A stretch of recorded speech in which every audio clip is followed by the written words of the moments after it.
Welcome to the show, and we're glad to have you along. Today is a possible preview of the Western Conference Finals. Two of the best go head-to-head with just over 1 week left in the regular season.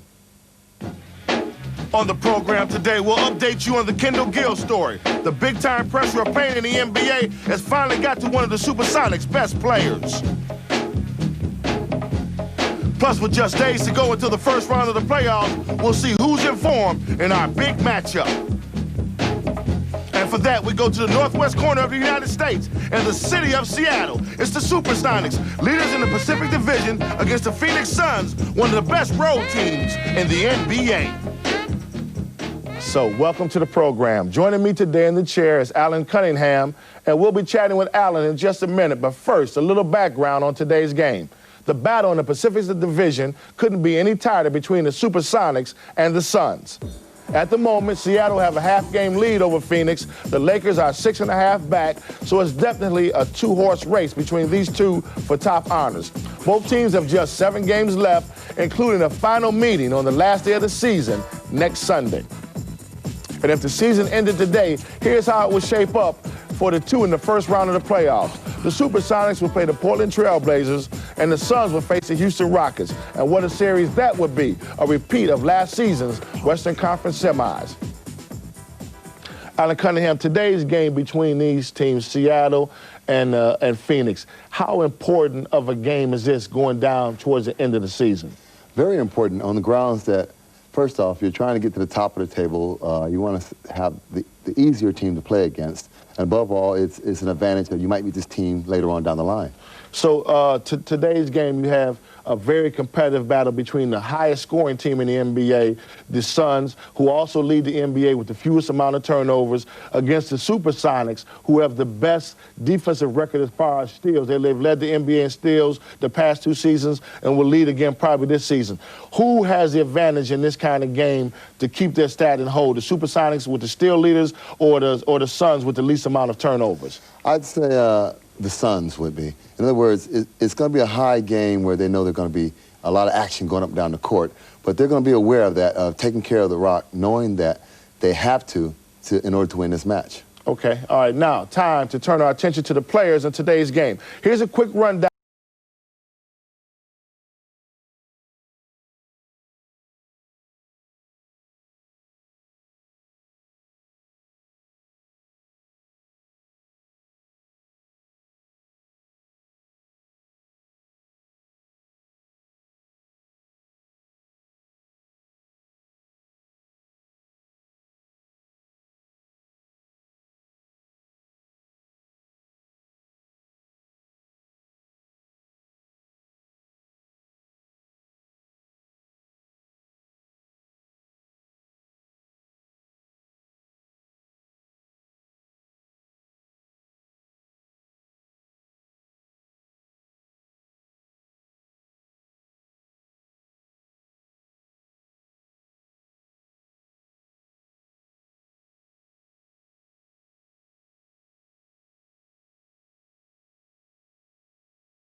In our preview is Kendall Gill of the Supersonics. Last week, he was granted an indefinite leave because of clinical depression. He has been released by his team in order to seek treatment for this illness. Since he was granted leave, Gill has said his illness has nothing to do with the game and is caused by a biological imbalance, and he may be back playing as soon as next week. For a lot of this season, there have been a series of problems on and off the court between the 6'5" guard and his team, the Seattle Supersonics. Gil has spent a lot of time arguing with Coach George Karl over playing time, constantly complaining that he isn't given enough. Before his medical leave, Gil played in 67 games, averaging just over 29 minutes. Although he is not a high-profile scorer, his talent will be missed. Last season, he tied for third in assists on the team and finished 14th in the NBA in steals. The Sonics, now leaders in the Pacific Division, will have to adjust to his absence at the toughest part of the NBA season. Alan Cunningham, my guest, with the thing said, at the toughest part of the NBA season, how big a blow is that for the Supersonics right now? It is, in the sense of they're used to, it's end of the season time. They've had this all year. If he had went out earlier in the season, they had a chance for other players to step up. But in saying that, I mean, you got Marshallonis, who's on the bench there. I know he's like, hey, this guy's gone. It's my turn to step up and get the big contract. All right, and you also have Nate McMillan, who George Karl, their coach, calls the most valuable player on the team. Nate led the NBA in steals last year. George likes his overall game. Now, there's a possibility of two guys that you named there to come in and take his place, Marshallonis and Nate McMillan. But what about if they went with a bigger lineup and went with a Detlef Schrempf, and then moving him to guard position because he handles the ball well enough and move the back line around? If you were the Suns and you had to play against a bigger Seattle team, how would you play against them? Well, basically what I would do is I would put in a faster team. I would try and match up with a couple of them, but I figure like this. You got a big team in there. They can't get up and down the court. So let's get a fast team in and run them off the court there and get some easy baskets. Okay, and also we'll take away their pressure of being able to get the steals, which they lead the NBA in. But before we go over to Seattle, here's a quick check of the starting fives. And the fives, Detlef Schrempf moves to a guard position with Gary Payton as a point. Ervin Johnson is a center. Sam Perkins and Shawn Kemp are the forwards, a big lineup. And for the Phoenix Suns, Wesley Person and Elliot Perry back at the guard position. Joe Klein is in the middle. A.C. Green, Charles Barkley are the forwards. We're ready to play ball. Bob Neal and Doug Collins are standing by at courtside for the tip-off.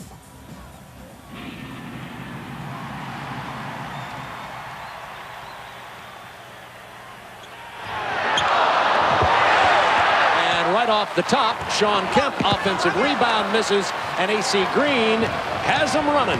Bob, I can just see high energy written on both of these teams right now, specifically that guy right there. Barkley got off to a good start warming up. Not like the game in Golden State the other night where he was really subpar. I expect a big game from him tonight.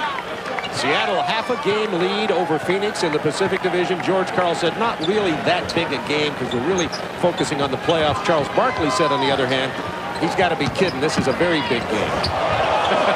Difference in coach talk and player talk. Well, there's going to be a real key right there. Defensive rebounding for the Phoenix Suns. On the year, they're being out-rebounded, and they're 17th in the league in rebounding. This is a very important game for them to get on the boards, especially with that big lineup. Detlef Schrempf at 6'10", playing the big guard. Ervin Johnson with that tip in. He is the youngster from University of New Orleans who's been playing more and more at center this year, particularly lately for Seattle. Another Seattle steal, and remember, this is the team that leads the NBA in steals. The miss off the break, and the Sonics come back after the Klein rebound. Perry alone for the perimeter shot. Detlef Schrempf pulls down the board. You can't tell me this is just another game. Look at the energy on both of these teams right now. A little post up by Payton. They're going to let Perry play him alone here right now. He's too big. They're going to have to come down and give him some help at 6'4". He's going to overpower Elliot Perry in the low post. George Karl loves the play of this guy. The Phoenix Sun coaches who coached him in the All-Star game said they appreciate him more now after they coached him in that game. Perry on the drive and the kick out. Wesley Person, he's deadly from long range. He's in the top 20 in three-point shooting percentage in the NBA. He is the rookie from Auburn, and he knocks that three down. We have a 4-3 Sonics game. The layup is missed. Perry on the run. Suns have the numbers. Person misses the layup. Ervin Johnson for the rebound. Schrempf to Kemp. Going to wipe it out. I think it's going to be an offensive foul. Ran right through Joe Klein. Detlef Schrempf very upset over the call. Wave off the basket. Sonics continue to lead 4-3. The Phoenix Suns are 26th in shot blocking, but they can do this. They can step in. Their big guys, Joe Klein and Shays, will look to take charges. Detlef Schrempf not happy with that call, but really was a good play. His momentum carried him forward and allowed him to make the play. So wipe out the dunk by Shawn Kemp. Elliot Perry out of Memphis State. Oh, what a year he's had. He's an unrestricted free agent, meaning he'll be a rich man next year. Yes, he will, and they better get up on this young man, too, because he can really shoot the ball. There's the offensive rebound, and that's something the Suns have to do, too, Bob, get multiple shots. That was Klein who missed it. Schrempf off the break. Dishes inside to Kemp. Somebody raked it off the rim. That's defensive basket interference. Count the hoop. Offensive basket interference is called against Seattle. Now they're going to call it offensive basket interference, so wave it off, and the score remains 4-3. I think Phoenix needs to get a little bit more control in this set right now. The game is a little bit scrambled for their liking on the road. Let's see if they can get the ball inside to Barkley, maybe get a double team and free somebody up. There's Barkley, just as though they heard you. Kemp's on Barkley. Here comes Double the double team. Who's the open man? 4 seconds on the shot clock. AC Green hard to the hoop. Out of bounds with 1 on the shot clock. What's he going to call? 3-second violation? In the lane, Jake O'Donnell, Ed Middleton, Bruce Alexander are our officials tonight. And it is a 3-second violation. You were talking about the team scrambling, shooting. Look at this. Suns 1 for 6, Sonics 2 for 8. That includes several missed layups. That means we've had 14 shot attempts in about 3 minutes. Make it Detlef Schrempf. Make it 15. Wesley Person to Elliot Perry. I don't like this building to shoot in at all. I think this has a very difficult background. You know, they actually play high school football in this building here in Tacoma. That's how big and spacious it is. I bet the players don't either. Schrempf. There's your 6'10 guard. He's really had a great year. Talk about a guy who's just had a complete season. He's shooting 55% from the three-point line, 53 from 2, 83% from the free throw line, averaging almost 20 points a ball game. He's been great. Leads the league in three-point percentage. With 8 on the shot clock, Person, Ervin Johnson with the block, but first a foul call from Ed Middleton. It's on Schrempf. That's his second, and it's early. Well, you see Detlef Schrempf going coast to coast, and again, one of the weaknesses that Phoenix have is that their opponents shoot almost 48% a game. They're 26th in shot blocking. People really attack the basket against this team. I think Phoenix, if you see the numbers on Detlef Schrempf, they're going to have to do a good job of trying to control that paint area, Bob. You don't necessarily have to block shots, but you got to make people pick the ball up, maybe that dotted line area. They're ready to get all the way to the rim. Detlef Schrempf will sit down with his 2 fouls, and Nate McMillan checks in. Nate McMillan, according to George Karl, is his personal MVP on this team, and that's saying a lot with a team with 3 All-Stars. Well, I think what he brings is a real glue. You know, this is a very high-octane, volatile, high-energy team, and Nate McMillan is sort of the glue to this team. And, you know, one of the things that George Karl said to us tonight, I thought was interesting. He said, you know, make sure that the people out there that when they hear about this Seattle Supersonics know that we're a hard-working professional team. I think that people get this misconception of who we are. Charles Barkley comes away with a loose ball. Sonics with a 1-point lead. Phoenix for the chance for the lead. Barkley on the drive has it stripped. Seattle leads the league in steals, and you see why. Again, one of the real keys is going to be turnovers, Bob, because if you turn the ball over, you don't get many shots. Phoenix ball.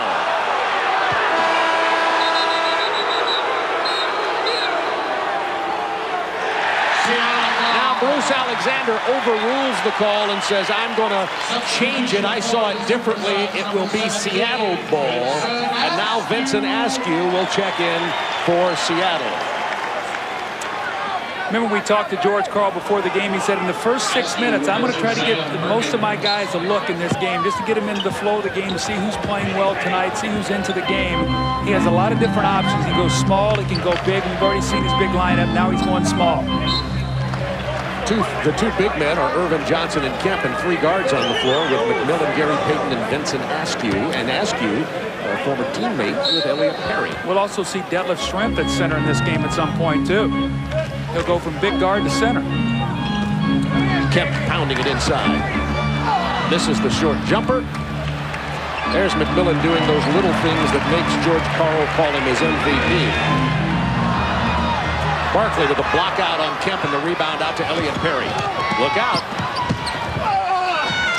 Blocked by Ervin Johnson. I like the look of Ervin Johnson at center early in this game. He's a young, athletic, active big man. Look how long his arms are. He's long. He can really jump.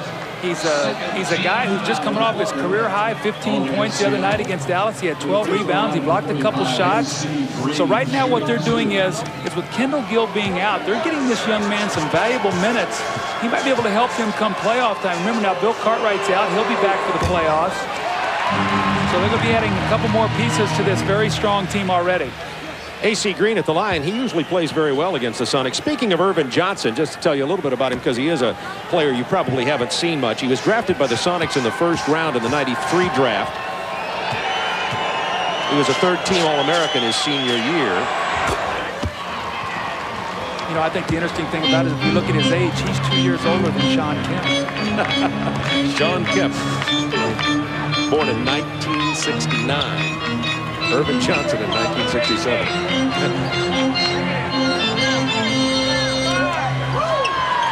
Tied at 6. Askew. The leaner. Followed by Ervin Johnson. Doesn't go, but he chases down the loose ball. You know what you've seen right now, Bob, early in this game is every shot has been contested. That lets you know where the guys are mentally into this game on the defensive end. Askew with the drive, and he was contested by Joe Klein. Barkley on the run. Suns with numbers. AC Green, and that's the first Phoenix lead. I can always tell when Charles Barkley's into it when he's going coast to coast off the dribble on the read. Look at Elliot Perry. Well, he won that race. Oh my gosh, did he turn the speed on? He went right by Ervin Johnson like he was standing there. That's that speed and explosive quickness that he brings this Suns attack. Perry's 7th in the league in steals, and when he was playing early and starting for Phoenix, he led the league in steals. He can do a lot for this team. Suns with a 4-point lead. You're watching Sky Sports 2. Welcome back. Looks like the Phoenix Suns have their game face on already. They're up by 4. 6 minutes left in the first. Back to Bob Neal and Doug Collins. Suns lead this big Pacific Division matchup 10-6. You know, a lot of the fans and media think this is a very, very big game. Prior to the game, we asked this man, Charles Barkley, if he thought it was big. It's a big game to the playoffs, too. I mean, it's exciting. That's what makes it fun. There's no place that I'd rather be, well, at the Masters Golf Tournament, but I'm not good enough for that yet. There's no place we'd rather be in a big game. We can control our own destiny. We don't have another easy game this season, and this is fun. This makes it all fun. If we can win 6 out of 7, we're gonna have a good chance of having the home court the first couple rounds of playoffs, and you never know what else might happen. So this is great. Shawn Kemp comes into the middle with a short jump hook, and the Suns lead is cut to 2 in the first basket after 4 attempts for Shawn Kemp. I think you can see what happened out of the timeout. Let's go inside. The Sonics now 4 for 18 here in this first quarter. Wesley Person looking for Charles Barkley, defended by Kemp.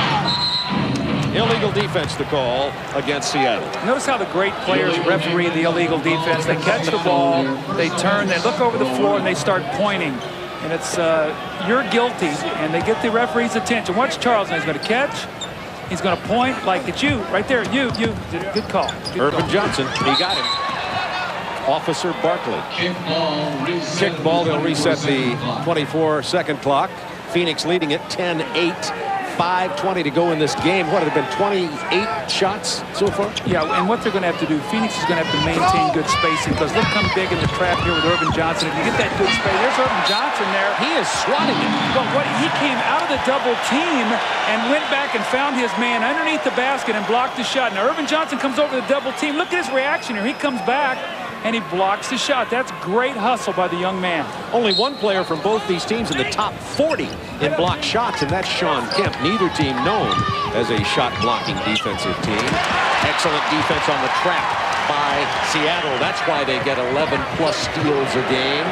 Chance to tie or better with 4:59 to go in the first quarter from the Tacoma Dome. Look at the matchup here. Joe Klein against Vincent Askew. That should be there for him. The shot of the penetrating drive. Elliot Perry, an eyelash from a steal, but Ervin Johnson makes him pay, and Johnson has 4 to go with 5 rebounds. Well, he's got off to a great start. More importantly, he's given them great activity in the paint. Wesley Person left just alone enough to hit that 18-footer. McMillan late getting there. Suns back to a 2-point lead. And off the start of this game, Wesley Person has 7 of the Suns' 12 points. Well, I really like Wesley Person. I really like what he brings. He's an excellent shooter. He's got long arms. How about that Shawn Kemp strike backing in Joe Klein, who is not exactly a Casper Milquetoast, and AC Green had to commit the foul. Shawn Kemp is, I think, really playing under control this year. He's taking his time, gets away with a little bit of a hook there. AC Green pulls him down. Shawn Kemp not really happy with the action afterwards, but Shawn Kemp's next step into greatness will be his ability to not pick up senseless fouls where he puts himself over on the bench, where he can stay in ball games, especially big games, where he doesn't pick up those little touch fouls because he gets aggressive or he gets upset over maybe a mistake or a play that he's made and he tries to get it right back. That'll be his next maturity. Yeah, as you were pointing out, he's only 26 years old. Tied at 12, 4-17. That foul, by the way, was charged to Joe Klein, who goes out of the ball game. Dan Marley is in for Phoenix, along with Kevin Johnson. Kemp for the rebound. Shawn Kemp has done a nice job. He's keeping Barkley out of the paint. They're not double teaming with that possession. Force Barkley to spin on the baseline and shoot the fading jump shot. Payton backs in Kevin Johnson, misses the turnarounder. Wayman Tisdale also on the floor for Phoenix. Tied at 12. Seattle, a nice job that time defensively. Nate McMillan getting back. Here's a big shot for Marley. Well, he will take the 3. He is not shooting it very well. Only 33% this year.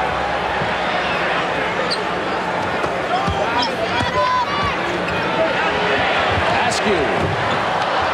Bob, we said it was going to be bombs away. Both these teams 1 and 2 and 3-pointers given up by their opponents on the season. So we're going to expect to see a lot of 3-point shots because these teams are so aggressive, scrambling and guarding inside, and with their trapping, they really give up a lot of 3-point shots. And if you fall in love with that shot too early, it could be fool's gold. You could shoot yourself right out of here. Shawn Kemp to the line again. Tisdale picked up the personal, his first. Kemp, a good free throw shooter at 76%. 8th in the league in rebounding, scoring nearly 19 points a game. He has established himself as a fully fledged superstar in the NBA. Well, you look at his numbers, too. He's attempted over 525 free throws now in 74 games. That means he's active and he's getting to the line. Sonics up by 2. Full court pressure.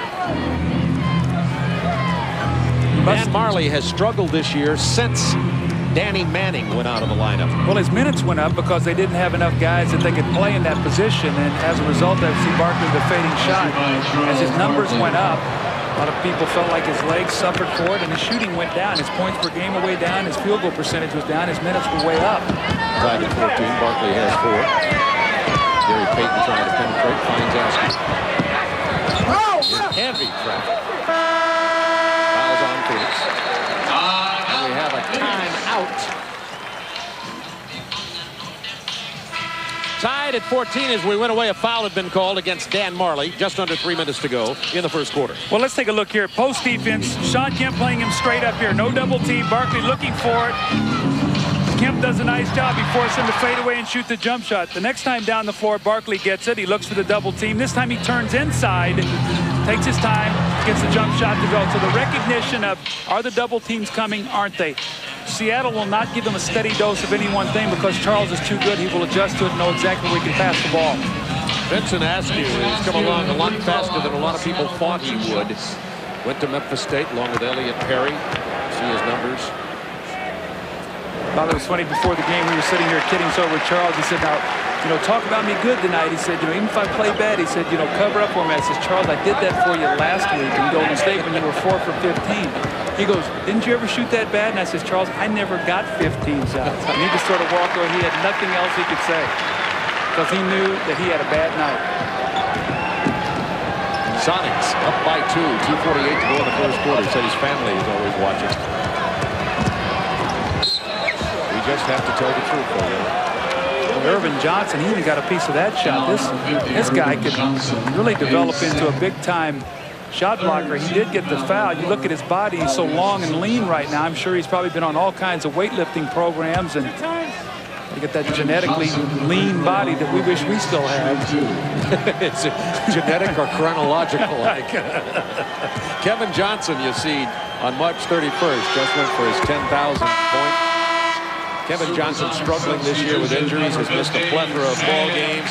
When he's been back in, the quickness that was Kevin Johnson 3 years ago just isn't there this year. Ervin Johnson goes to the bench. Sam Perkins in for Seattle. In the games that I have done with KJ since he's been back, Bob, the one thing I've noticed is in many instances he gets to where he wants to go. He's just having a difficult time finishing, and I don't know if he just does not trust that leg to push off of it like he did before, but just watch the TNT openings for the playoff, that explosive dunk he has over Olajuwon. We have not yet seen that from him this year since he's been back.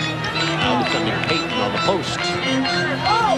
Payton's about 1 for 7 in the game tonight. He has gotten off to a very slow start. Somebody got a piece of that one. Here's Kevin Johnson penetrating, kicking it to Wesley Person, stepping inside. Seattle playing that tough defense. Wayman Tisdale with the 15-footer.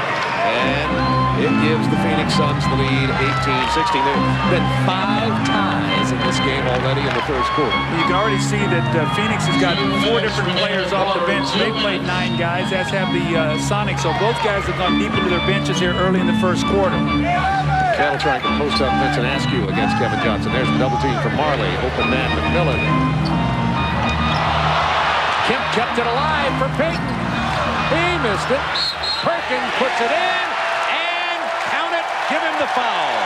Now, Gary Payton is not shooting the ball well, but he's being so active, and he's giving his team a chance to get some second and third shots. He picks up the loose ball, he misses it. You see him right here, he's going to pick up the loose ball and misses it. But then Sam Perkins with a three-point play opportunity, and that's where Kevin Johnson has got to be able to push Perkins out of there. Kevin reached in on that foul, his first personal. 19-18 Seattle, minute 40 to go. We're coming to you from the Tacoma Dome, the 1995 home of Seattle. They'll be back in their hometown next season.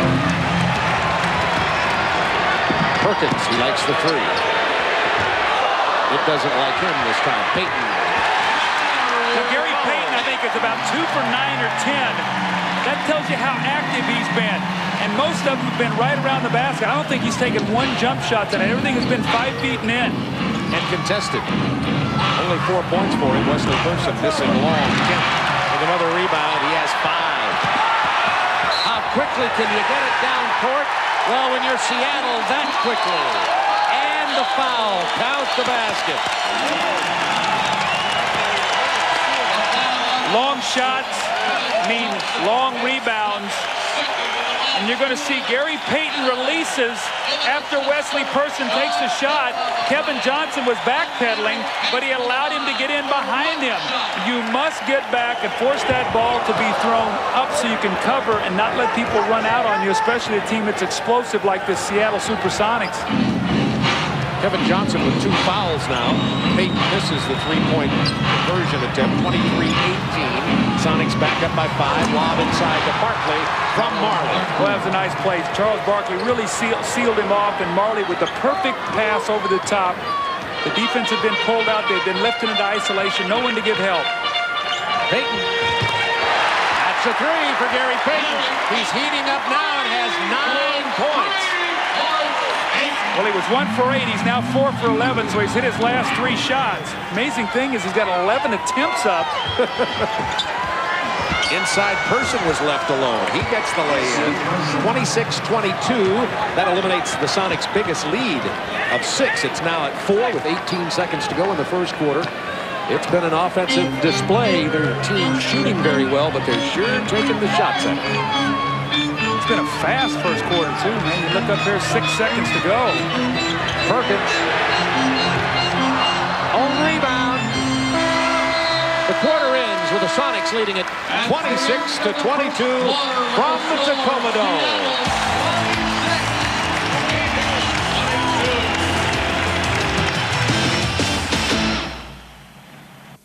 You're watching Sky Sports 2.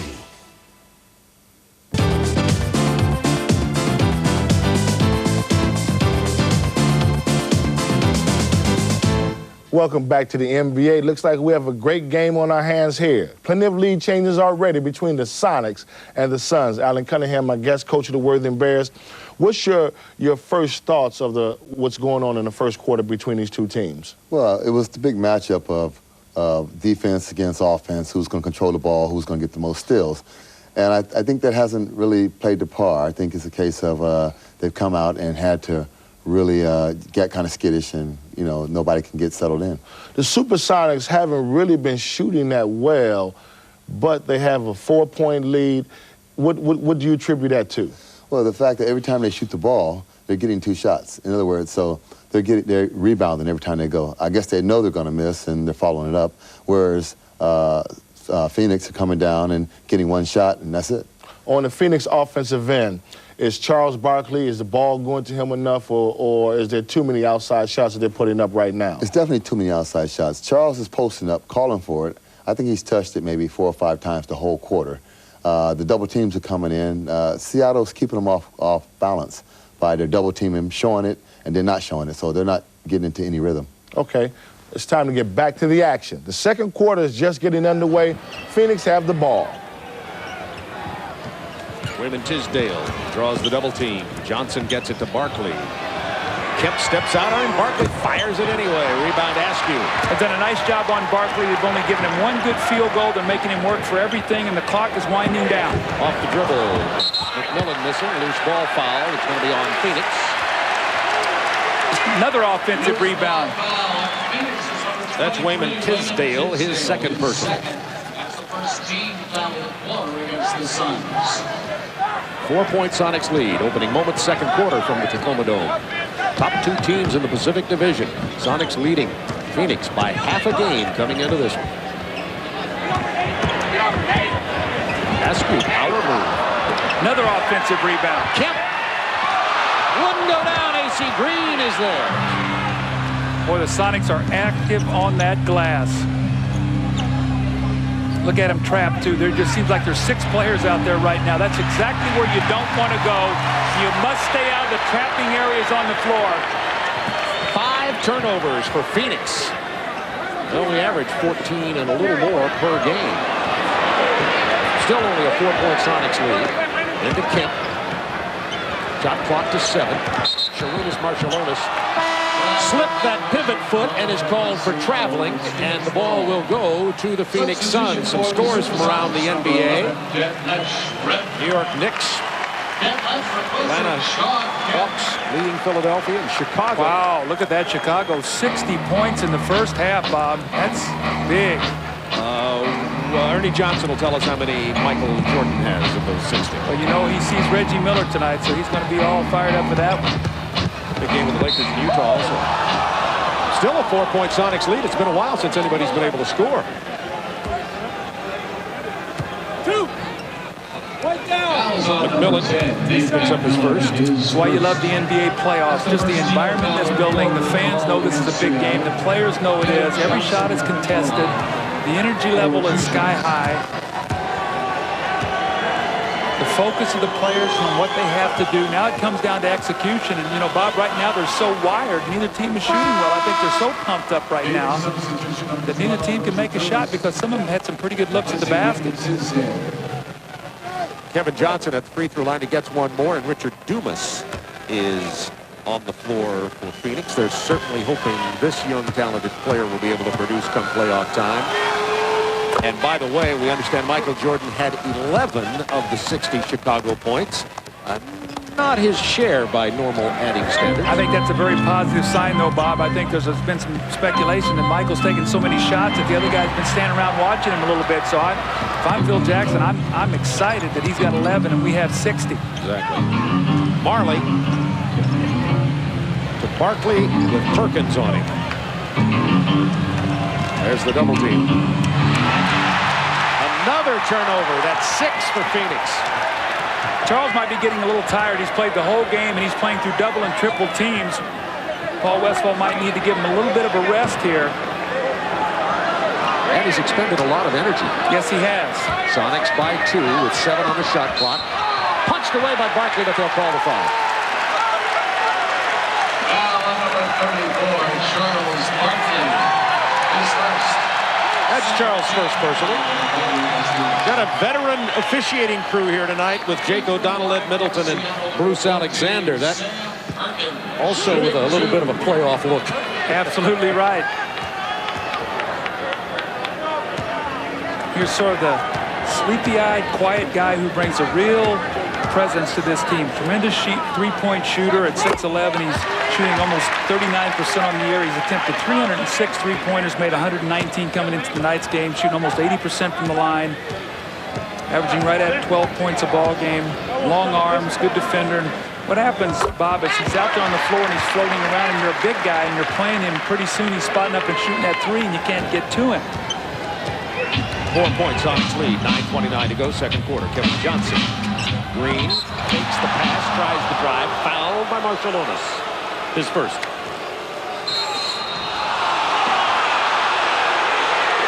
Got a technical personal foul on Marciulionis.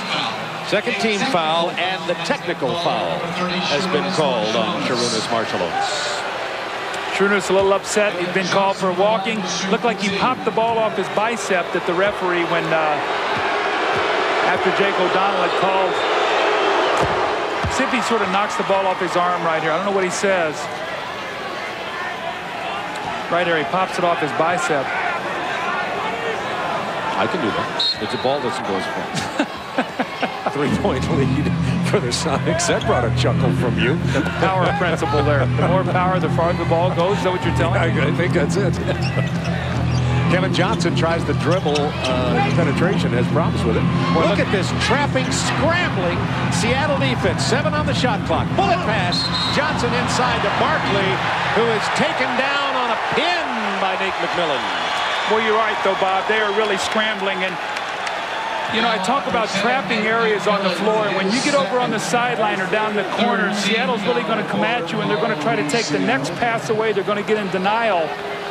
If you can get the ball out of the trap and swing the ball around the floor, that's why you're going to be able to get so many three-point shot opportunities. The problem right now is for Phoenix is they've done such a great job. They have not allowed them to swing the basketball, so they're not getting good shots. Charles, once again, a member of that 2010 scoring rebounding club, 76% free throw shooter. This is his first one. Bob, look at this. See the trap, and they try to take away that next pass. They let it go back to KJ. KJ with nice patience that time finds Barkley underneath the basket. And that's what you have to do. When a team traps, you have to space the floor, and you have to be willing to make that extra pass and find that open man, because now the team is rotating trying to find a man.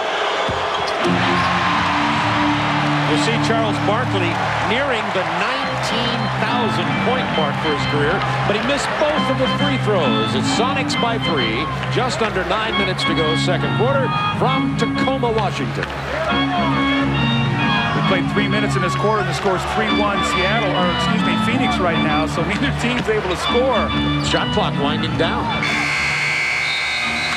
Nobody knew it. Shot clock violation, Suns ball. You know, I think the Suns can get some offense out of tonight. I don't know whether it'll happen because he's not in great shape yet. Richard Dumas, let's keep our eye on him.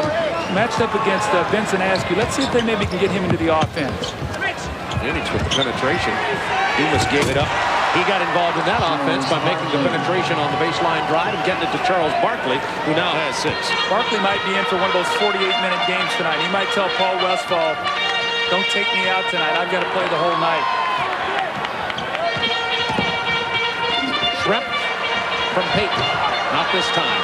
Kevin Johnson getting extended minutes here off the bench for Elliot Perry. You see him trapping KJ. Look at this. Then he runs into 3 other players. Marley for 3.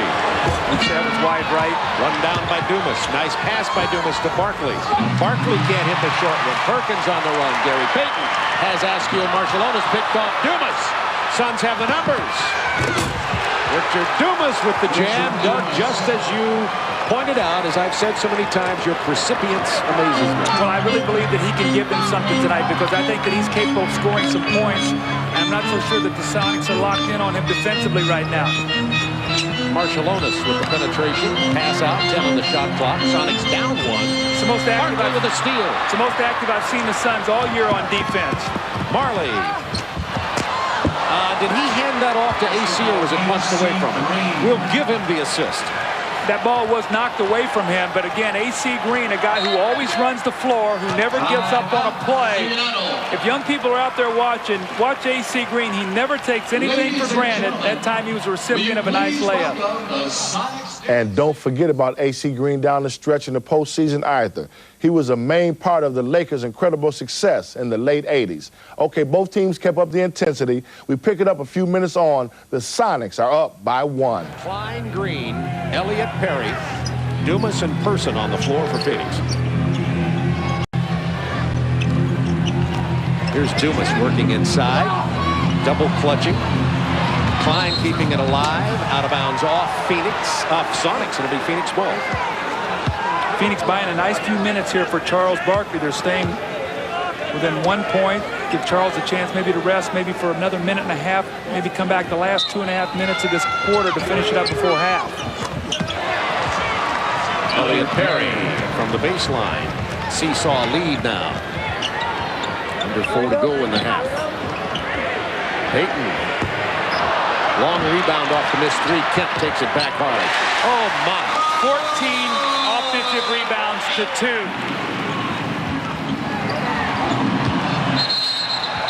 That's going to be Seattle ball, leading by 1.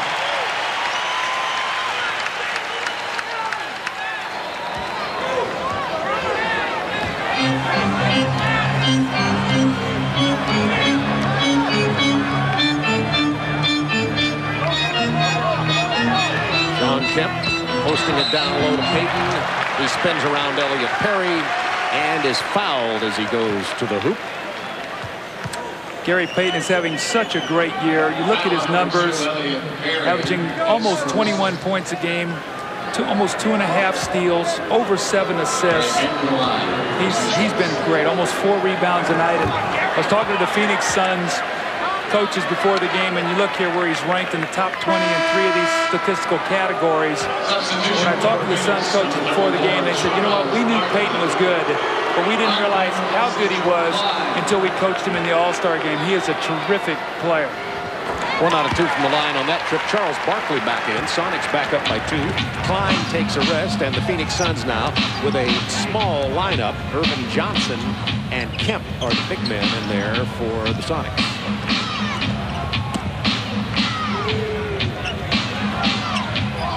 Person, the leaner.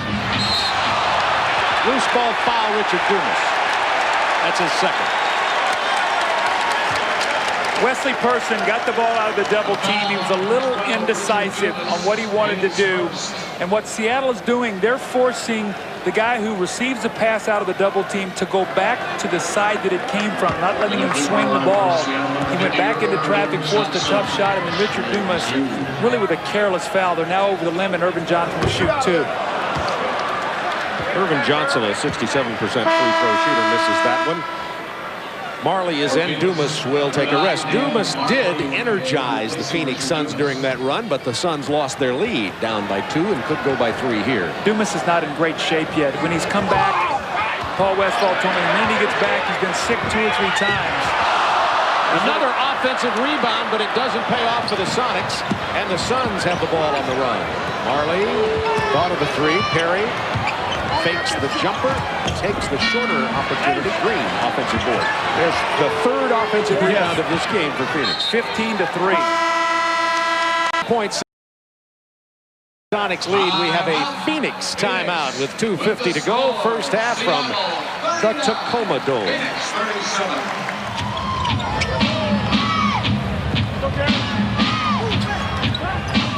Sonics by 2. Ball reversal much faster by Phoenix that time, but the entry pass to A.C. Green not well done. Payton on the run to Askew.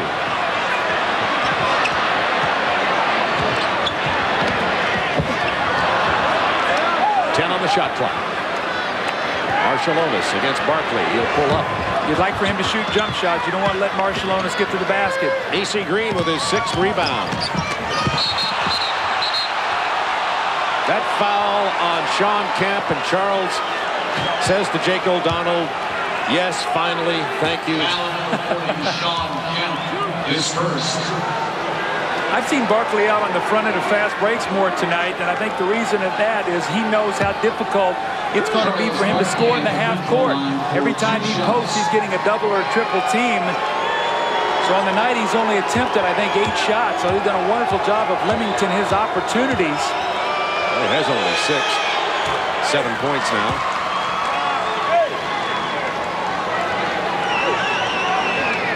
There's the matchup points between Barkley and Kemp tonight. They're not always matched up with each other, but you might call it our superstar matchup for the night. Well, you can see the difference there. Shawn Kemp getting to the free throw line and converting. She's only has 4 field goals, so 9 points from the free throw line. And Barkley struggling from the free throw line. He's missed 3 or 4. Sonics by 1 with a minute to go, first half. It's one of those games you pick up the paper and say, boy, there must not have been a very good game last night. Look how low scoring it is. There's been a lot of action, just no conversion. Illegal defense called by Ed Middleton on Wesley Person. That's just a warning. They'll inbound on the sideline with a new shot clock with 55 to go in the half. 1-point game.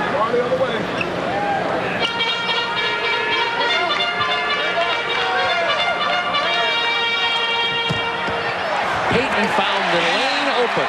Off the wing, he came right down. Askew handed him the ball, uncontested for the layup, and the Sonics have a 3-point lead. Gary Payton has 5 field goals, all of them right at the basket. Barkley will take that 3. And granted, it's tied. That's a 2-for-1er. Barkley wanted to get that shot up so they could get the last possession of the half. It's a nice play. 9th tie of the half.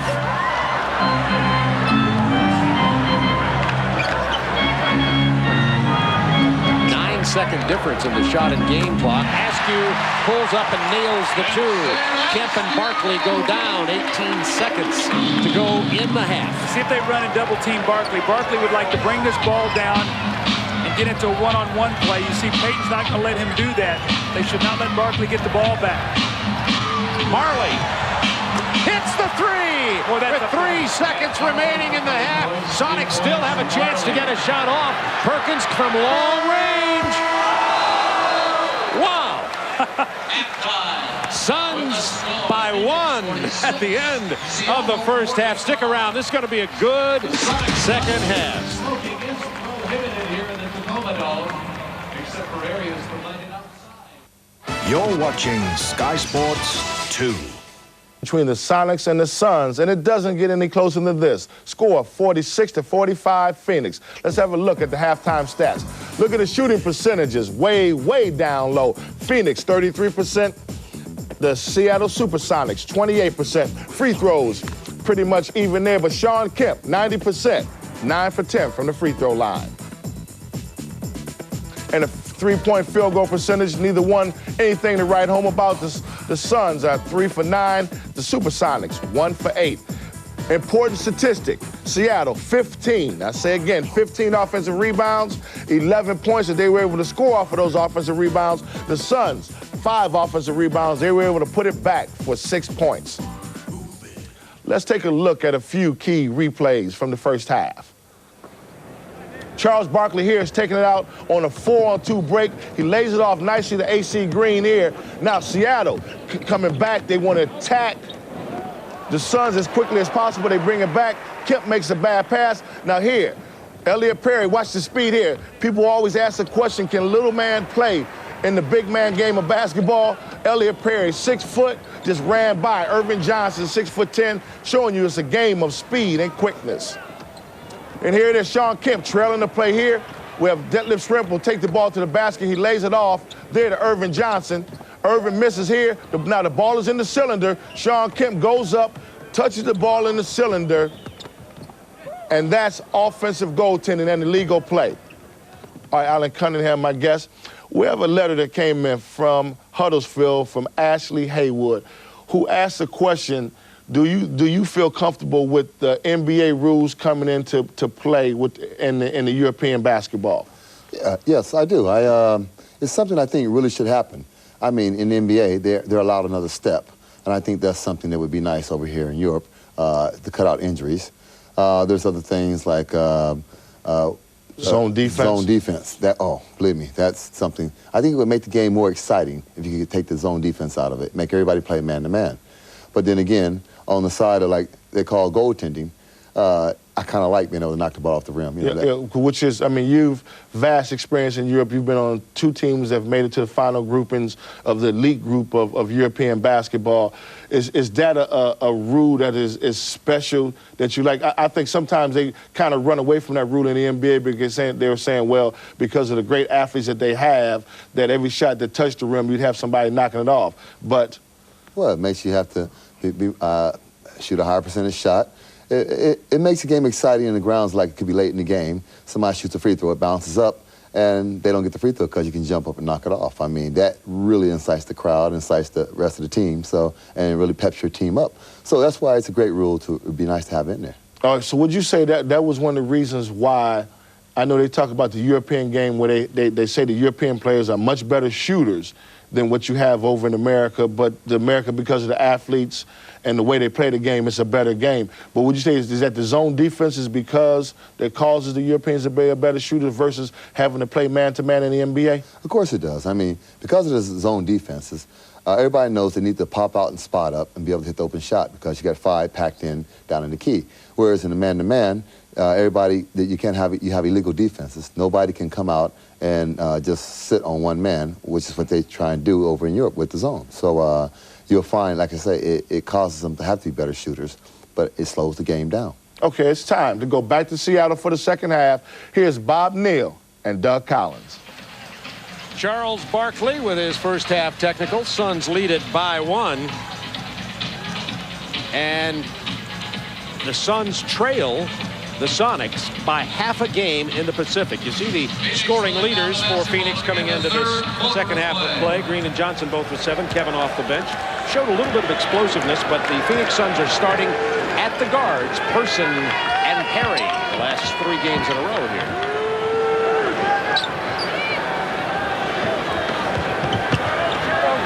Charles with the skip pass. That's the way the game started. Exactly the way the game started. First play, the ball goes outside the Person. He busts a 3. Start the third quarter the same way. Now, there is only one channel worth watching.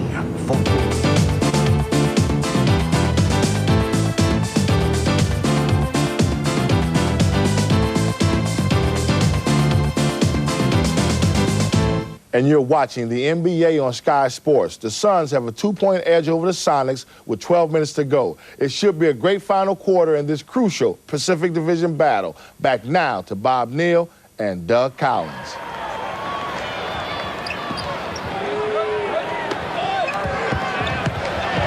Perkins against Tisdale. Green with the defensive board. Suns by 2. Kevin Johnson on the penetration, kicks it to Green. This is the 3. Barkley kept it alive for Kevin Johnson. How about the offensive rebounds now? The Suns starting to get a few second opportunities. Barkley has 3 offensive rebounds in this half.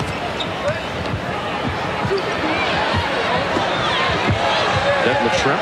Well, they really need him to get it going in this fourth quarter. He's such a big part of their offense. Barkley right now really strong on the boards. That's his 11th rebound of the game. He'll pull up from 17. Askew. Out to Nate McMillan.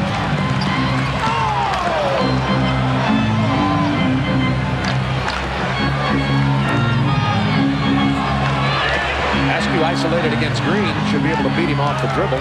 Not that slowly. Perkins from long range. Suns ball with a 4-point lead. I really like the way the Suns have played defensively tonight. Bob, we had them last week in Golden State, and they were just awful. And tonight they have been aggressive. And, you know, you got to give Paul Westphal a lot of credit. He made a lineup change. He started Elliot Perry, Wesley Person. Since that point in time, they've won 2 games on the road and have a chance to win tonight. Chicago scored 91 points in the first half. Jordan had 19. If that was right. That was in the third quarter, I think. Well, it said half. We'll check on that. If they scored 91, they're on the way to an NBA record. I think it was 60-43 at half. So. Yeah, that's at halftime. We'll get that corrected for you. 73-66. Phoenix. Detlef Schrempf. Swillen misses the layup. foul against Phoenix. That was the Chevy scoreboard, by the way. Just in case you wondered who brought that to you. Wayman Tisdale, his third. First team foul of quarter. First team foul, Tisdale's third. Perkins to the line for the Sonics.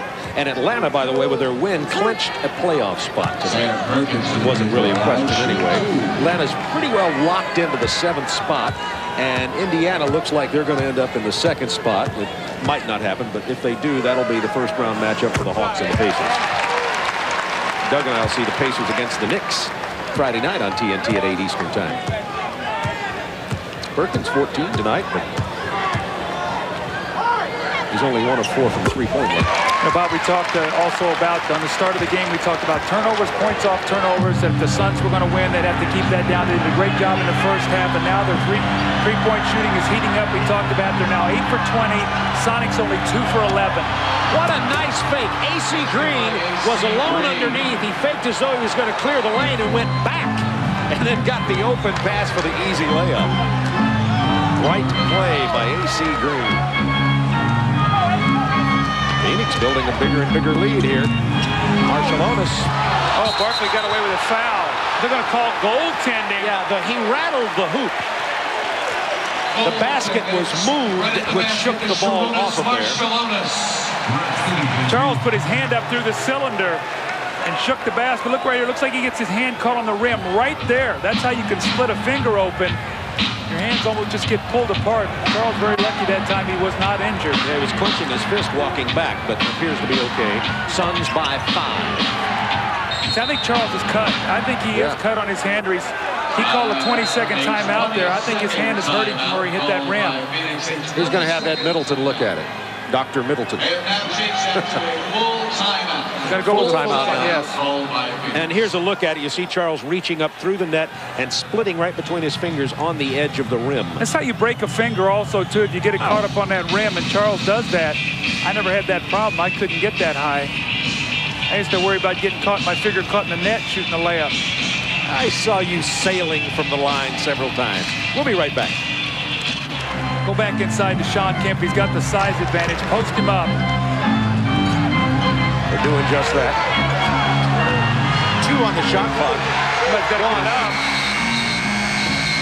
That was a violation. Would not have counted. No, Detlef Schrempf's not looking for a shot at all tonight. He got into foul trouble early. Never really got into the rhythm of the ball game. In that first half, he attempted 5 shots, was 2 for 5. And on the night, he's 2 for 7, so he's only taken 2 shots in this second half. Suns by 5, looking to build the lead to 7. Both teams even with turnovers at 14 tonight. Marlin. Quick turnaround 3 from Dan Marlin. Boy, you could just see that Marley was in rhythm. He was going to let it go. That's a big basket. You go from 5 to 8 now. Now your defense has got to carry you. That's the biggest lead of the game for the Phoenix Suns. Askew nowhere to go with it. Payton kicks to Marshallonis.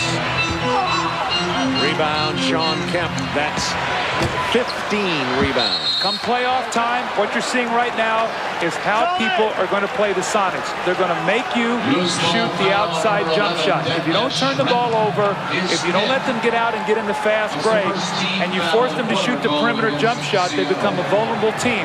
I asked George Karl before the game, I said, George, what's your worst concern about going into the playoffs? He said, Doug, everybody knows what it is. It's whether or not we make the outside shot. Tonight, they're not doing that. And they're down 8 with 7:29 to go. You saw that Detlef Schrempf just picked up his 5th foul. Kevin Johnson with the pull-up jumper over Detlef Schrempf. And now an 11-point Phoenix lead here at Tacoma. Make it 10, 80-70 Phoenix, 7:21 to go.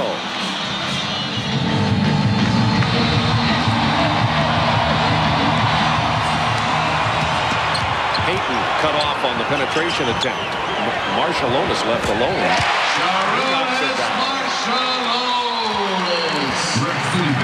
From Vincent Askew. 7:03 remaining. Kevin Johnson with that patented penetration that we saw so much 2 and 3 years ago. Kevin Johnson's having his best game back since he came off the bench, and they really needed this to be a real confidence booster for Kevin Johnson. He has 15 points. Boy, Sonic just sort of running into each other on offense right now. Detlef Schrempf ran right into Shawn Kemp, gave him the ball. Not ready, missed it. Marley is ready, knocks it down. And it's 85-72. Phoenix by 13. Now remember how big this ball game is. If the Suns win tonight, not only do they vault ahead in the standings, but they would win the head-to-head tiebreaker, which means that the Sonics would have to finish a game ahead of them to get the higher seed. So this is a big finish right now for the Suns. Here's the KJ penetration we're talking about. Kevin with a nice little crossover takes the ball between his legs, and again they finish with his left hand. And remember, Marley hit the one in rhythm coming off the down screen. This time he buries the outside jump shot. And watch the motion of Dan Marley. You can't tell me he doesn't say this. It's nice to finally get one to go. Shawn Kemp runs into heavy traffic, misses his shot. AC Green with a rebound. Watch Marley again spotting up here for three. Starting to feel it, so he'll let it go anytime now. 6 minutes to go in the game. 13-point Suns lead. By the way, that previous foul was on Wayman Tisdale, his fourth. 5 to shoot on the clock. Inside Barkley. AC Green steals the board, misses the lay-in. Payton on the run for the Sonics. Lost the handle. Barkley steals the rebound from Kemp. Now, Seattle seems a little excited in this game right now. There's still plenty of time. Down 13, 5.5 minutes to go. Tisdale, he's got that shot. Boy, they're just picking them apart right now, and you can see who they're doing with the veteran experience lineup. You got Tisdale, Barkley, Green on the front line with Marley and KJ. 12-2 run for the Suns. They lead by 15 with 5 minutes to go inside Perkins. That's what I was talking about. Just take your time, force the Suns to play defense in the half court, but now you've got to do it with your defense, and you got to hope that the Suns will start missing some shots. That's that trapping area. That's where you get yourself in trouble right there. They take you right down to that area on the baseline. They draw a little X up down there and say, you come down here, you're in serious trouble. And Kevin Johnson likes to go down there. That's right where they funnel him, too. 87-74. The Suns, a half a game back of the Sonics coming into this game tonight. A chance to take the lead in the Pacific Division. Perkins keeps the Sonics' hopes alive. An 11-point Phoenix lead. How about the Sonics, who average 110.9 a game, being held to 76 with 4 minutes. McMillan with the foul on Marley. Some scores here. Orlando got Cleveland. It's a final. New York over Miami. We'll have the Knicks and Indiana on Friday night on TNT. The Hawks in overtime with a victory. Chicago, that's a final 96. With Jordan had 18 points. We had a halftime on that showing you previously. Timeout Phoenix. And we'll take a timeout also. We'll be back in just a moment to the Tacoma Dome. Well, the Sonics have to make their stand here and also get into offensive gears. They're down 11 with 4:23 to go in the game and in jeopardy of losing the Pacific Division lead. Charles Barkley jammed that finger when he hit his hand on the rim earlier, and he's still having some problems with it. Well, again, you see it as Barkley goes up. He catches it on the rim right there. And that's how you can break a finger or dislocate one. I don't think Charles did that. Right now it appears a little sore. But with an 11-point lead, he's going to try to bring his team home with 4:23 to go in the fourth period. Phoenix has outscored the Sonics 30-6 in three-pointers tonight. Kevin Johnson showing some patience here. Now starting the offense with 10 on the clock. The isolation. Bounce pass Barkley. Tough shot Charles. Rebound Perkins. He's been the man keeping the Sonics alive the last couple of minutes. Inside of 4. They got to get Detlef Schrempf to look for his shot. He's got to pull the trigger on that when he's the leading three-point shooter in the league. Boy, he doesn't have it tonight. Barkley, another big rebound. That's 13 for Charles. Charles and Payton mouthing at each other. I don't think Gary wants any part of that. 8 on the shot clock for Phoenix. Suns wanting a defensive stop. The lob, Barkley hammered and blocked by McMillan. by Tisdale. He'll go to the line for 2. That's 5 on Wayman. Sonics still alive here, Doug. Yes, they are. You see the lob, and it's read nicely by Nate McMillan, who blocks the shot by Barkley as he's falling down. Good clean block, and they get out into the open court. Now Detlef Schrempf goes to the line again. Detlef's been in foul trouble all night, has never been able to get into rhythm in the game tonight. But these are 2 big free throws. They need to stem the tide here, make a couple free throws, because then they can set their pressure defense up and come up the floor and maybe get a steal. Nicole, do you have any more information on the story on Charles Barkley's injured hand? Well, Bob, during the timeout, the trainer, Joe, put some ethyl chloride on it. He said he just sprayed it to freeze it, to numb it a little bit so he would not feel the pain. But you know, Charles, he's hard-nosed. He goes out there and does his job. He's fine right now. Joe Prosky, the trainer for Phoenix Suns, whom Nicole is referring to. A 10-point lead as Schrempf only knocks down 1 of the free throws. 3:14 to go. Sonics looking for defense. Crowd calling for it. Phoenix going now with 2 point guards. That ball was tipped. It'll be Phoenix ball, but KJ and Elliot Perry are both on the floor. Why? Because they're using clock. Both of those guys can create against the clock. So if it winds down, they'll be able to get a better shot. Maybe a 3 for Marley.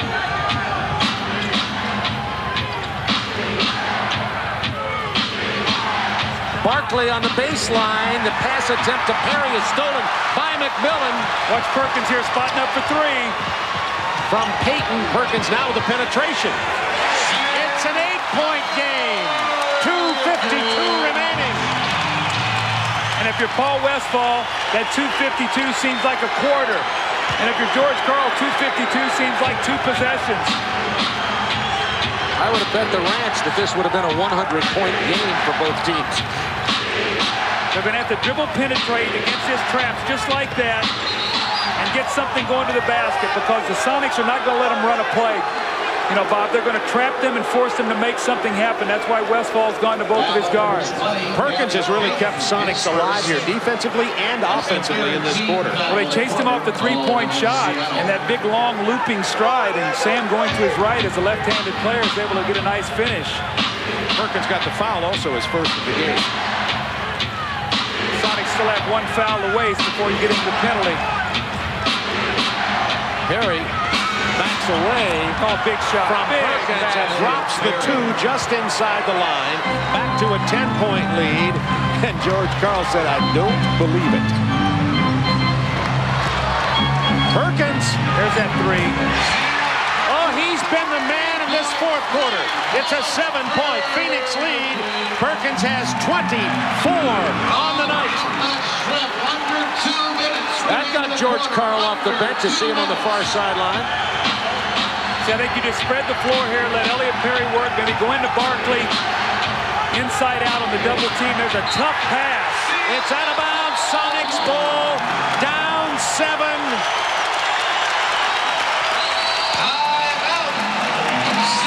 Timeout, Seattle with a chance to steal this one. The Suns had led by 15 points. You're watching Sky Sports 2.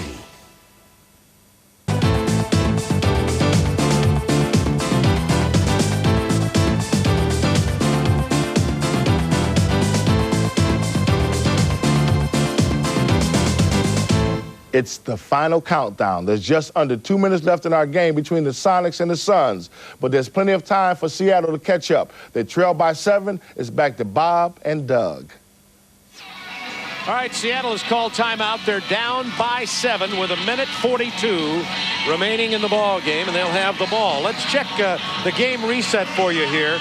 Phoenix with 3 team fouls, Seattle with 3 team fouls, and 1:42 to go. Suns and Sonics both have 2 full timeouts. Both have a 20, so they each have a foul to give inside the 2-minute mark. Well, both teams go to their strengths. Elliot Perry runs a screen roll. They switch it. He has Perkins isolated.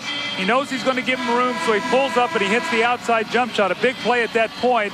And then Sam Perkins, who's really been the man here to carry him offensively, spots up for the 3. AC Green slow getting out there after getting bumped. And Sam Perkins keeping his team in the game with a chance to win it and pull it out here in the last 1:42. Sonics on a 10-2 run the last 2.5+ minutes. Sonics have the ball down by 7.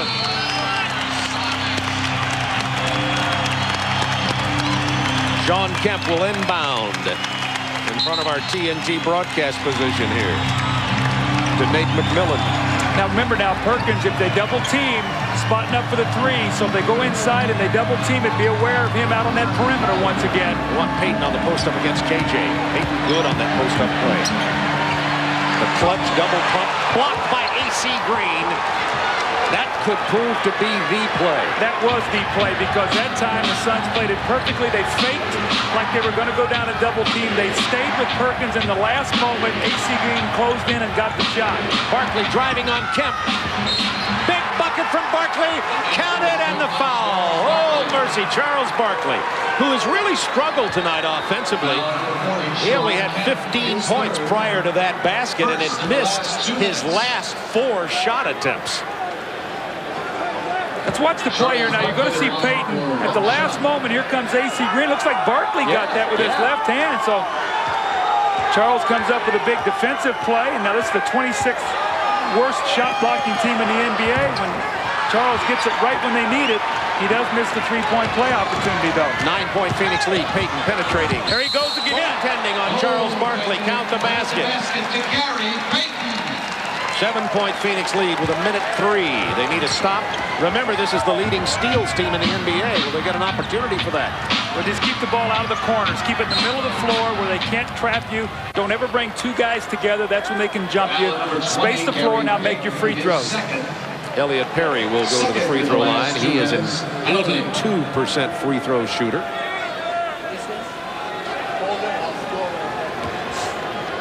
Phoenix has won 2 of 3 games between these teams this year. If Phoenix wins this, they'll have won the series 3 games to 1. Phoenix will take a half-game lead over Seattle in the Pacific Division, and that 3-game to 1 head-to-head matchup would mean that Seattle would have to finish a game ahead of Phoenix in order to win the Pacific Division. And there's a look at the road records in the NBA. Phoenix has been right up there along with San Antonio at 26-13 on the year, veteran leadership and poise on the road. And you know what? They fought through the loss of Danny Manning. Now they fought through 23 different lineups. Barkley was out early. KJ's been out. Kemp from the corner. Through all that, they have that kind of road record. I think that says a lot about the pride of this team when they go out on the road. KJ and Elliot Perry in to handle the ball. That's a pretty good duo to take care of the rock for you.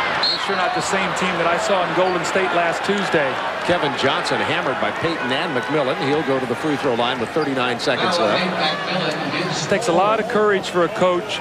Paul Westphal, he's had a great year even with all the injuries, to look at that game last week and said, you know what, I don't like the way we're playing. KJ's not getting the job done. Marley's not getting the job done. I know they're my important people, but I've got to sit them down. I've got to play Perry, and I've got to play Wesley Person, and maybe they'll get themselves going. And tonight is one of those kind of games. Marley's hit some big baskets. KJ's come off the bench and given them some big points. So sometimes through the adversity, your team comes better if they'll listen to what you have to say. And how about this production? Perry with 15 points tonight, Person with 15, Kevin Johnson with 15 until he went to the line, and Marley has 12. So those 4 players, very good balanced scoring. Kevin misses that one, will shoot again. Well, I think, again, it was the fact that there was not one guy carrying the load offensively. And you look up only 93 points, but on the other ledger, that's where the real key is. The Suns have given up 86 points, and on the season, their opponents get over 107 points a ball game. George Karl calls his final timeout here, or probably his final. We'll take a timeout and be right back. This was really the definitive play, I think, of the game when Gary Payton was trying to post up. He really was trying to suck AC Green into a double team. He didn't bite on it, and we gave AC Green some of the credit, but it was Barkley with the block shot. Then he goes down on the other end and really gets the big 3-point play. This really finishes it off. The strong drive and the left hand and the power by Charles Barkley. So the Sonics got great efforts tonight by Shawn Kemp and Sam Perkins. But you know what? They got absolutely no outside shooting at all tonight. And again, as we talked to George Karl before the game, He knows that for them to win a championship, they're going to have to be able to shoot the ball from outside because teams are going to prepare, and they're not going to turn the ball over against them like they do during the regular season. As you see, the Sonics would have field goal percentage and point season lows here if they don't score with 39.9 remaining. Well, this Phoenix team is such a up and down team too. About the time you want to count them out, they'll come up with 3 kind of efforts like this on the road to get you right back into their corner. Perkins from long range. Payton follows. He can't get it. Barkley with his 14th rebound. Charles has had an off night offensively. Threw it away there, but there's only 18 seconds left. There's a guy right there, Detlef Schrempf, who could never, ever get anything going. KJ blocks his 3. The foul trouble totally took him out of this game tonight. Playing an unnatural off-guard position. They will welcome back Kendall Gill here real soon on Saturday night. It'll be nice to see him back, and hopefully he'll be healthy and ready to go the rest of the way. Payton finally scores, and that'll keep the Sonics from having their worst offensive output of the year. Scoring these 88, down 94-88. We'll get a free throw here, but Paul Westphal's Suns come away with a big victory, and the Suns have, as do the Seattle Supersonics, some big games coming up and some tough ones for Phoenix. They play San Antonio at home tomorrow.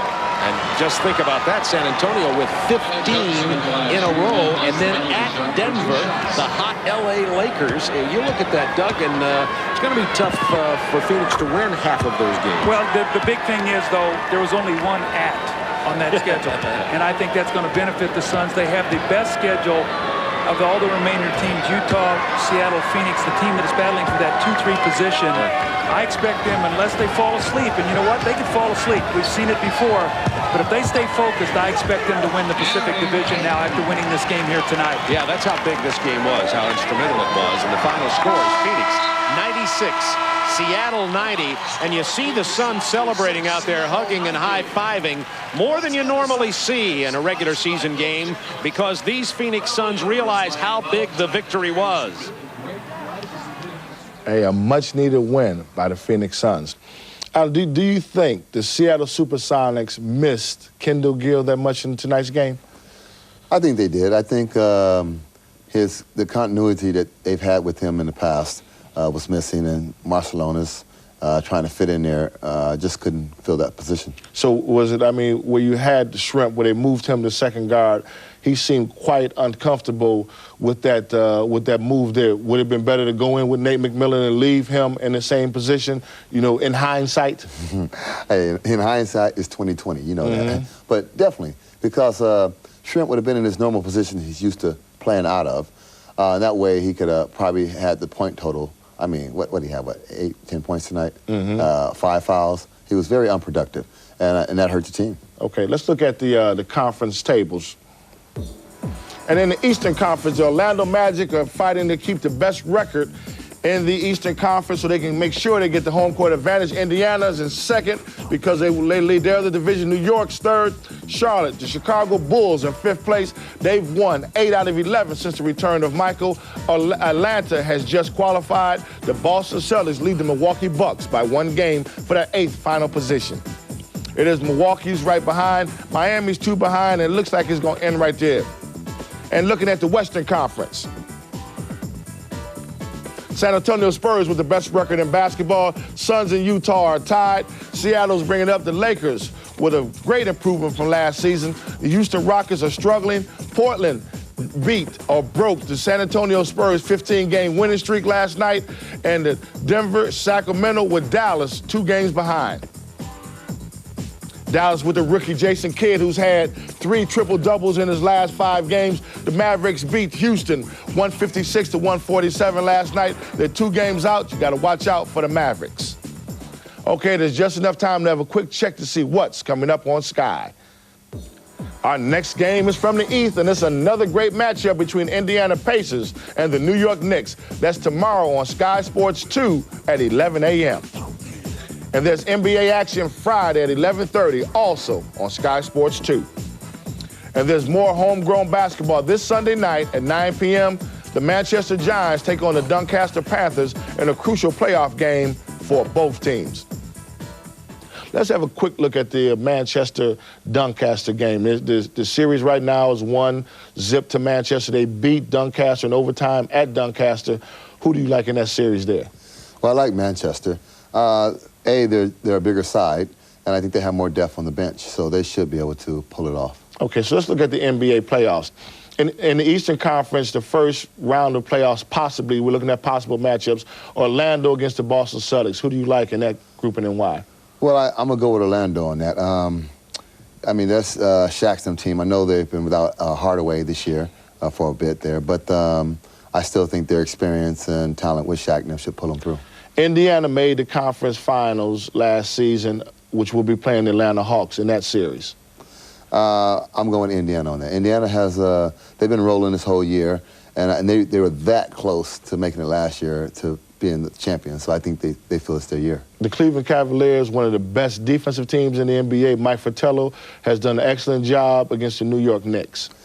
I got to go with New York on that. Again, we're looking at Patrick Ewing, who's, again, don't be wrong, I know they throw the ball away a lot, but Patrick's like, hey, it's playoff time, it's my turn to get my championship ring, and I hope this can do it, so. The Charlotte Hornets almost injury-free. Chicago Bulls with Michael Jordan have won 8 out of 11. That matchup. That's a close one. I look at it like this. Michael's back, so I'm going to give the nuts to Chicago. Okay, Western Conference. You have San Antonio. Looks like they'll possibly play in Denver, Sacramento, or whoever, but San Antonio and whoever. Well, I said before, I think San Antonio is going to win the whole thing, and I'm going to stick with that. So all right. I have to go with that. The Phoenix Suns, Portland Trail Blazers. Phoenix, no, definitely. Charles Barkley, big time, you know, action time, like Michael Jordan. He comes along, shines at that point in time. A replay of last year's conference finals between Houston and Utah. Well, Utah. Yeah, the mailman, Houston, they just given up. Nobody's playing defense. They couldn't guard a spot this year, so. All right, now the Lakers have beaten Seattle 4-0 so far this season. What about that series? They're a hot team. They're a very hot team, and that's one I want to get on the fence on. I don't know. you're gonna ride the fence on that one, that's huh? Right. Well, Seattle is a higher seed, but the Lakers have played very well this season. That's always the hardest one to call, the 4-5. But it's gonna be a great series whichever way. Before we go today, if any of you have any questions about the NBA, please drop us a line at this address, and we'll try to answer your questions, your letters, your program, whatever. That's NBA Basketball, 6 Centaurs Business Park, Grant Way, Isleworth, Middlesex, TW7 5QD. That address again, NBA Basketball, 6 Centaurs Business Park, Grant Way, Middlesex, Isleworth, TW7 5QD. And that's it for today. My thanks to our guest, Alan Cunningham. And remember, for the best basketball in the world, it's the NBA.